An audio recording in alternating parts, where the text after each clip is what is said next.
Especially if you're going to talk about clothing, Graham.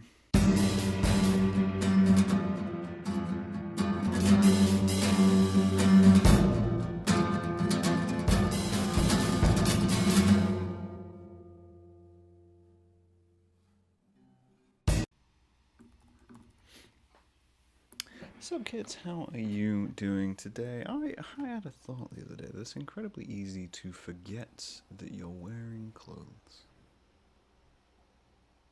That's not to suggest that you suddenly think that you're naked, or that you are naked. Maybe you are naked, I don't know your life. You could be listening to this podcast in the bath. You could be in bed. You could have this on in the background whilst you make love. That would be weird. Don't do that. That's a very strange one. I retract that statement. Please don't be intimate with your partner and think, you know what would be great with this whole situation is if Graham was in the room narrating nonsense. That would be strange. We've taken a tangent right off the bat. But I got thinking because someone asked me about something the other day, and that's usually what leads to me having a thought about something and following along. And then I realized as well, it also tracks a little bit more in terms of a long history I've had with this thought topic, that it's incredibly easy to forget what you're wearing. So someone complimented me on my shirt the other day, and I forgot what t-shirt I was wearing, so I had to look down and do the old, oh yeah, I'm wearing that t-shirt, I'm wearing my comatose and compliant t-shirt today, severe, if you don't know. And I thought to myself, well, this has come up a little bit before, because I have a habit of decorating myself with my own history without realizing that I'm kind of doing it, in a way. I this morning I put a post up, about patches which I'd put onto my bag.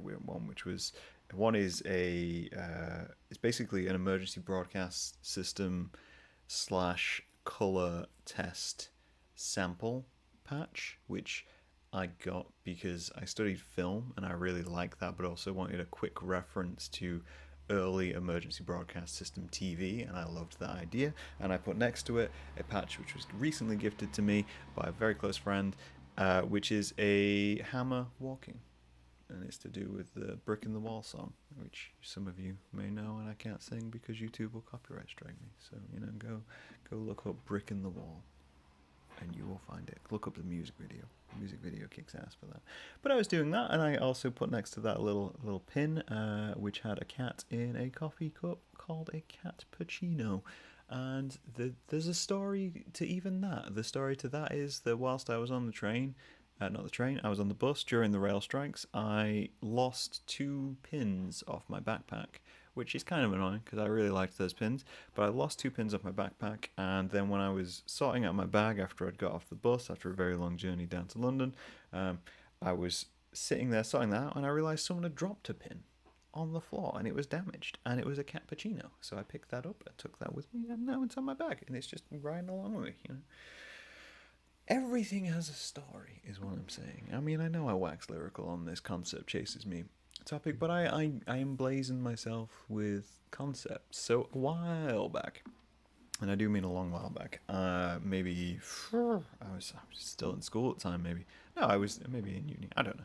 Either way, first year of uni or something like that. I wrote a short story. It wasn't really a short story. It was more like a diary page, not dissimilar to the zines I make, called Stories Which Go Nowhere, where I basically just described a series of events. And the series of events I described was visiting my granddad after he'd just gone into respite. And if you don't know, respite is when people come out of the hospital and they're usually older people.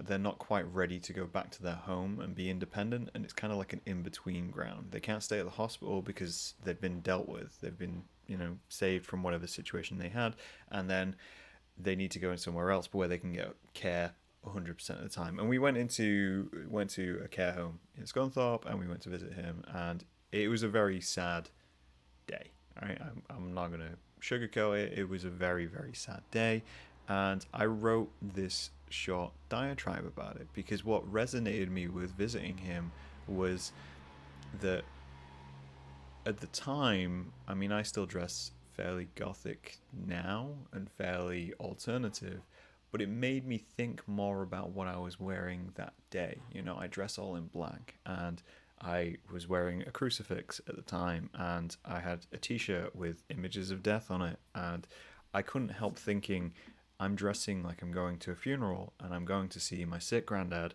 in a home where he basically thinks he's on the way out, and I'm walking in there dressed like the Grim Reaper.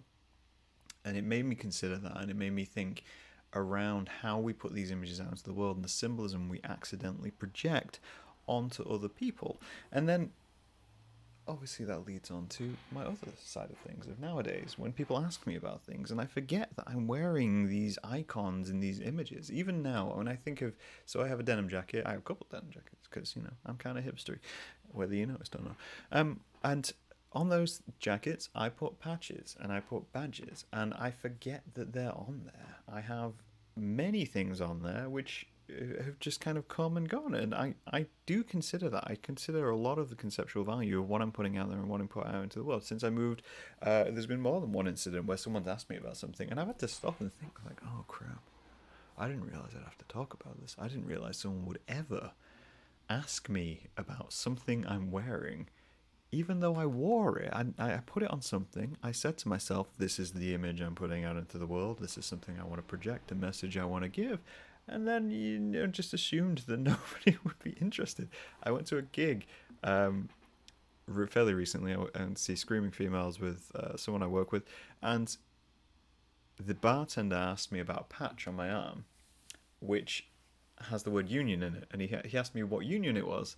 And I thought to myself, what the fuck is he talking about? Union? I'm not part of a union. And then I looked at my arm, and it was the Film Photography Union, and it's a fake union. You know, it's a patch for a fake union for film photographers, which I bought years and years ago, and it's been on my jacket ever since. And basically, no one has ever asked me about it because unions, you know, aren't as prevalent as they once were where I previously lived. And I kind of had to explain it, and I felt somewhat stupid. I don't know. It relates back to my when you break things down. You know, objectively everything is stupid. And I was telling this full-grown man, well, no, it's a patch for a fake union which doesn't exist to do with film photography. But I got it because I believe that most people in vulnerable situations should unionize, and the creative industries is one of those things. But also, it's just a good way for other film photographers to recognize that you shoot film and go, oh, hey, you know, I know you. Kind of like when you see two people driving the same car and you nod at each other as you're going past. You're like, oh, hey, that's the thing. But that's the whole thing. And I was taking a trip round my jacket of just different things and thinking, oh, hey, I should maybe remind myself of why I added this. And I mean, I rotate things every so often. I change badges and switch things up and take patches off and take patches off. I've got a bear pin on one of my collars, which was gifted to me by a friend. I've got a Russian pin on my lapel. Not my lapel, my pocket, which is from a Russian children's show called Chebarushka, which is about like a small bear type creature and his alligator friend, which I got vintage from Etsy because when I was in school studying Russian, they showed us these children's shows, which is like a stop motion bear from and maybe like the 1920s 1930s, and they showed us this to teach us Russian, to kind of get us used to the language and all that kind of thing. And I loved it because I love stop motion, I love puppetry and everything like that. And I got a little pin and I was like, yeah, I'm gonna have a little Chebarushka pin on my lapel. You know, I've got a bird patch on the front of my chest, which is from a talented friend who's been on the podcast, who made it for me. And I was like, yeah, I'm going to put it on there. And I bought it. And I've got a Be Brave heart badge, which is on my other pocket, which I got the year my last relationship ended because I wanted to tell myself to be brave. I don't do positive affirmations for myself. I'm not that kind of, you know, person who stands in the mirror and hypes myself up. If anything, I wake up and be like, oh, this dickhead again. But no, I got that little badge and I was like, you know what, I should push some of that out into the world. So I got that, and that's been on there ever since. It's never moved. It's just been there. And recently I had a beaker, you know, the Muppet Beaker, Bunsen and Beaker, the two scientists. I got a beaker. I had a patch of that to my arm on my jacket, which used to be a sock. Everything you wear puts something out into the world, and I think I've believed that for a very long time. So if you didn't know, in my long history of creating things for a short period of time, maybe 2 years, I was trying to stand up a clothing brand. I wanted to make t-shirts and wanted to make kind of an independent t-shirt brand to create conceptually led t-shirts, and I had to go and pitch to get some grant money about why I was doing it. And that was the core of my pitch. The core of my pitch was that people care more and more about what they're wearing. People care more and more about where things come from and what their clothing says about them. So that's the push I put into things, as it were, to kind of secure me this grant. And I did manage to secure it, and I managed to buy the PC, which I still use to this day. Actually, it's kind of on the way out, because this was like 10, 15 years ago now, however long it was. And there's something I still believe now. This is why I still produce t-shirts, right? Someone asked me, why don't you just produce prints, or why don't you, put it on stickers or do this kind of thing? And I'm like, well, a lot of the time I do that as well, but my initial thought sometimes is just, this should be a t-shirt. This should be something conceptual which someone would wear. And I like combining that symbolism within conceptuality and clothing, like this t-shirt which I'm wearing right now. So this is my Comatose and Compliance t-shirt.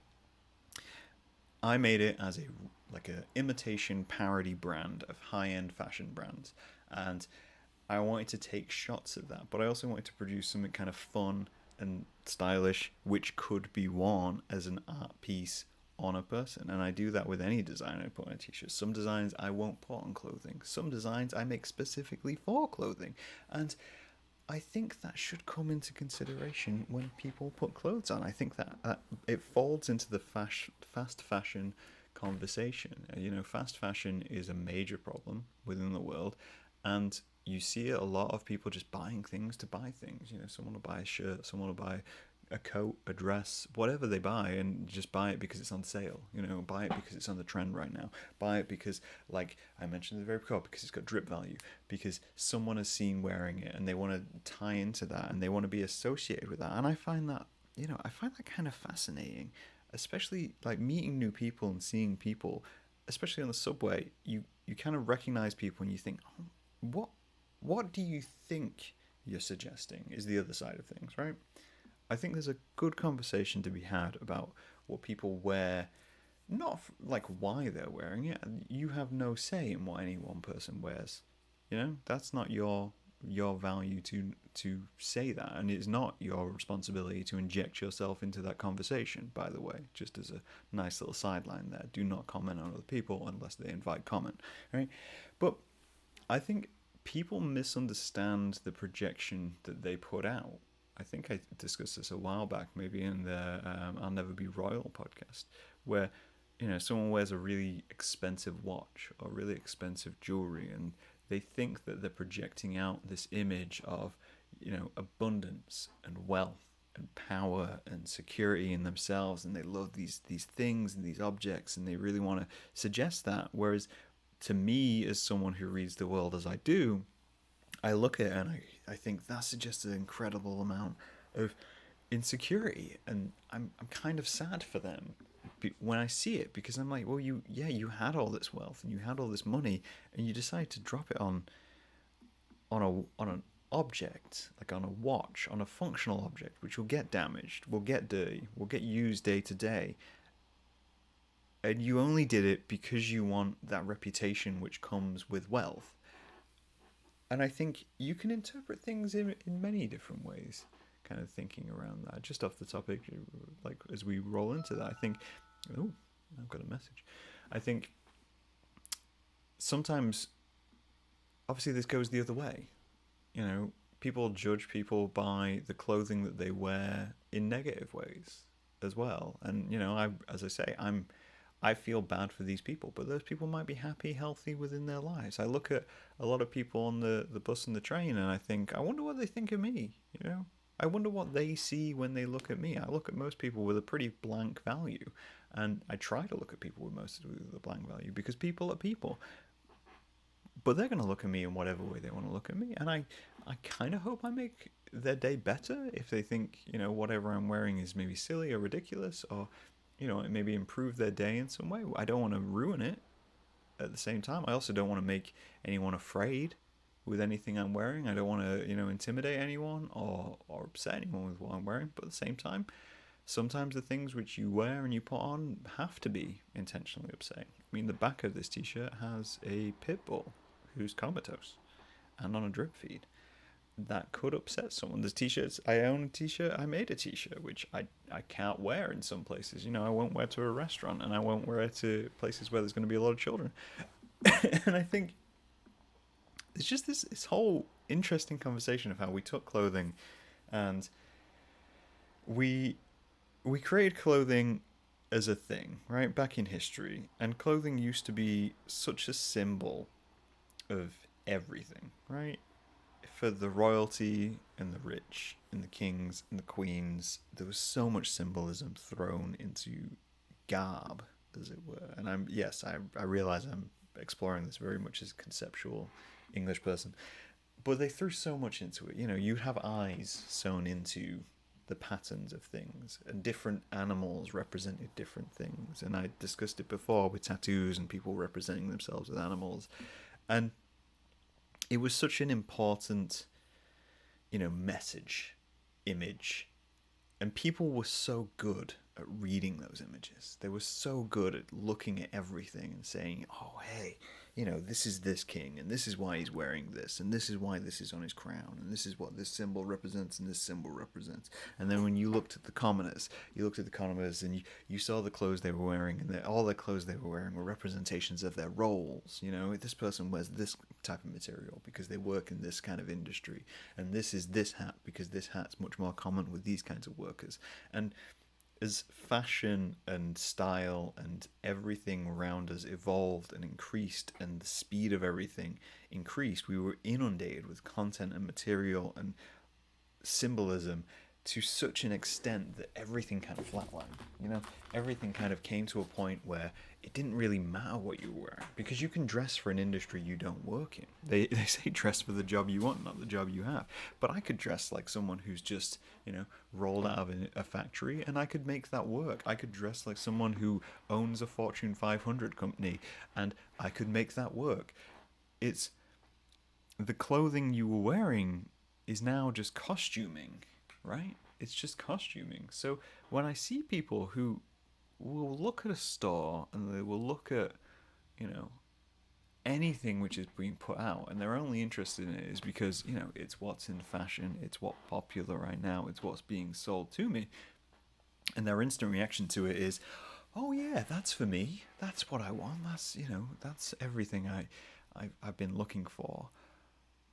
My mind gets blown because I don't know why people want to remove their personality from their clothing, I guess is maybe the point I'm getting to. People are putting so much work into appearing like everybody else, I don't mean that in like a derogatory way, in that, oh, all these people dress the same, oh, it's just a bunch of clones. No, anything like that, because they're not. They're individual little bubbling balls of individual little bubbling balls of chaos, but they're dressing themselves like the next mannequin on the line, right? The new uniform of the working and middle class is no longer the uniform which is provided to you by your workplace. It's the uniform which you're sold to by the corporation outside of your workplace, who says, oh, hey, you dress like this at work and you dress like this at home. Please go paint your kitchen beige and get yourself a marble cabinet. Like, everything about it just removes your edge of interest, I guess is the point. And that's where they become fascinating to me. I have a lot of interesting people on the show, and I have people which I'm heavily interested in. And in many ways, I want to sit down with someone who does a basic, data entry job and find out what makes them tick. Everyone has something, and so many people are busy glossing over and painting over themselves in order to suggest that they have life together, suggest that they're part of this X, Y, and Z class, group, style, and embrace that. And I realize as I'm saying this that there is a level of comfort which comes with being included, right? And we can't discount that. We can't discount that as people. That there is a level of, if I dress like them, then I am them. And if I am them, then I'm part of something larger than myself. And that's important. I mean, that's essentially how organized religions work, is A lot of people get caught into faith, and they get caught into the idea of believing because they want something like that. And I have no skin in the game of saying whether it's real or not, but that's how someone starts. You find someone who's insecure and you indoctrinate that. And when it comes to something so, trivial but not trivial, like the clothes you wear every single day, that's like a really lasting impact.